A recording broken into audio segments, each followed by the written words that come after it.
ಇವತ್ತಿನ recipe without fire recipe.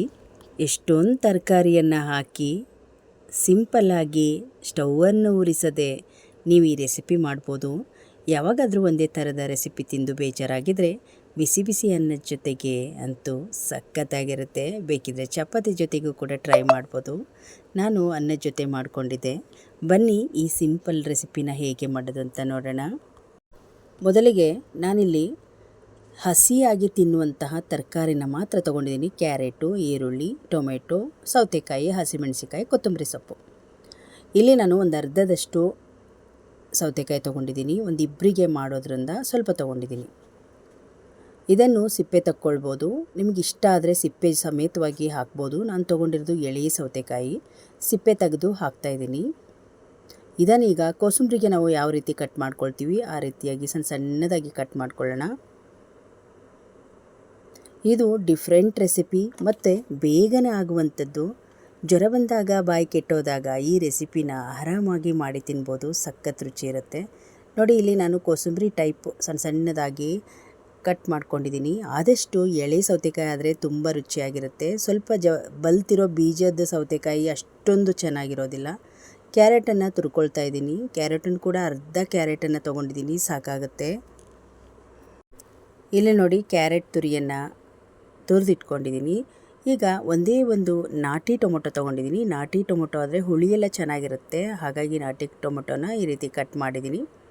ಇದ್ರ ಜೊತೆಗೆ ಖಾರಕ್ಕೆ 2 ಹಸಿಮೆಣಸಿಕಾಯಿ ತೊಗೊಂಡಿದ್ದೀನಿ. ಖಾರ ಜಾಸ್ತಿ ಆದರೆ ಮಕ್ಕಳು ತಿನ್ನೋದಿಲ್ಲ, ಹಾಗಾಗಿ 2 ಹಸಿಮೆಣಸಿಕಾಯಿ ತೊಗೊಂಡಿದ್ದೀನಿ. ಒಂದು ಈರುಳ್ಳಿಯನ್ನು ಸಣ್ಣದಾಗಿ ಕಟ್ ಮಾಡಿ ಹಾಕ್ಕೊಳ್ಬೇಕು. ಸೇಮ್ ನಾವು ಯಾವ ರೀತಿ ಸೌತೆಕಾಯಿ ಕಟ್ ಮಾಡಿದ್ವಿ ಅದೇ ರೀತಿಯಾಗಿ ಸಣ್ಣದಾಗಿ ಕಟ್ ಮಾಡಿ ಇದನ್ನು ಕೂಡ ರೆಡಿ ಮಾಡಿ ಇಟ್ಕೊಂಡಿದ್ದೀನಿ. ಸ್ವಲ್ಪ ಕೊತ್ತಂಬರಿ ಸೊಪ್ಪು. ನೋಡಿ, ಇವಾಗ ಕಟ್ ಮಾಡ್ಕೊಂಡು ಬಿಟ್ಟರೆ ರೆಸಿಪಿನ ಒಂದೇ ನಿಮಿಷದಲ್ಲಿ ಮಾಡ್ಬೋದು. ಒಂದು 3 ಬೆಳ್ಳುಳ್ಳಿ ಎಸಳನ್ನು ತುರಿದು ಹಾಕ್ಕೊಳ್ತಾ ಇದ್ದೀನಿ. ಸಣ್ಣದಾಗಿ ಇರಬೇಕು.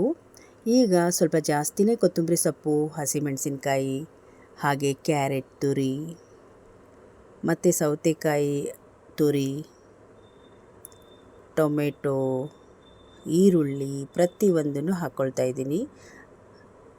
ಹಾಕಿ ಇದಕ್ಕೆ ಸಾಂಬಾರು ಪುಡಿ 1 ಚಮಚ ಮತ್ತು ಕೊಬ್ಬರಿ, ಹಸಿ ಕೊಬ್ಬರಿನ ತುರಿದಾದರೂ ಹಾಕ್ಬೋದು. ಹಾಗೆ ಹೆಚ್ಚಿಬಿಟ್ಟು ಹಾಕಿದರೆ ಚೆನ್ನಾಗಿರುತ್ತೆ. ಸಣ್ಣದಾಗಿ ಕಟ್ ಮಾಡಿ ರುಚಿಗೆ ತಕ್ಕಷ್ಟು ಉಪ್ಪನ್ನು ಹಾಕಿ ಚೆನ್ನಾಗಿ ಒಂದು ರೌಂಡ್ ಕಲಿಸ್ಬಿಡಬೇಕು. ಇಷ್ಟೇ ಈ ರೆಸಿಪಿ ಮಾಡುವ ವಿಧಾನ. ಈ ಬಿಸಿ ಬಿಸಿ ಅನ್ನದ ಜೊತೆಗಂತೂ ಸಖತ್ತಾಗಿರುತ್ತೆ. ಇದು ಡಿಫ್ರೆಂಟ್ ರುಚಿಯಲ್ಲಿ ನೀವು ಇದನ್ನು ಸವಿಬೋದು. ನೋಡಿ, ಇವಾಗ ಈ ರೀತಿ ನಾವು ಚೆನ್ನಾಗಿ ಕಲಿಸ್ಬಿಟ್ಟು ಹಾಗೆ ಕೂಡ ತಿನ್ಬೋದು. ಬೇಡ ಅಂದರೆ ಚಪಾತಿ ಅನ್ನಕ್ಕೆ ನೀವು ಅದನ್ನು ತಿನ್ಬೋದು. ಈ ರೀತಿ ಒಂದೊಂದೇ ಉಂಡೆ ಕಟ್ಟಿ ಬಿಸಿ ಅನ್ನದ ಜೊತೆಗೆ ಇಟ್ಕೊಂಡು ತಿನ್ನೋದಿದೆಯಲ್ಲ, ಆಹಾ ಅನ್ನುವಷ್ಟು ರುಚಿ ಇರುತ್ತೆ. ನಿಮಗೆ ಒಂದು ಸಲ ತಿಂದರೆ ಮತ್ತೆ ಮತ್ತೆ ಮಾಡಿ ತಿಂತೀರಾ, ಅಷ್ಟು ರುಚಿಯಾಗಿರುತ್ತೆ. ನಮ್ಮ ಮನೆಯಲ್ಲಂತೂ ಮಕ್ಕಳಿಗೆ ಎಲ್ಲರಿಗೂ ಈ ರೆಸಿಪಿ ಇಷ್ಟ ಆಗುತ್ತೆ.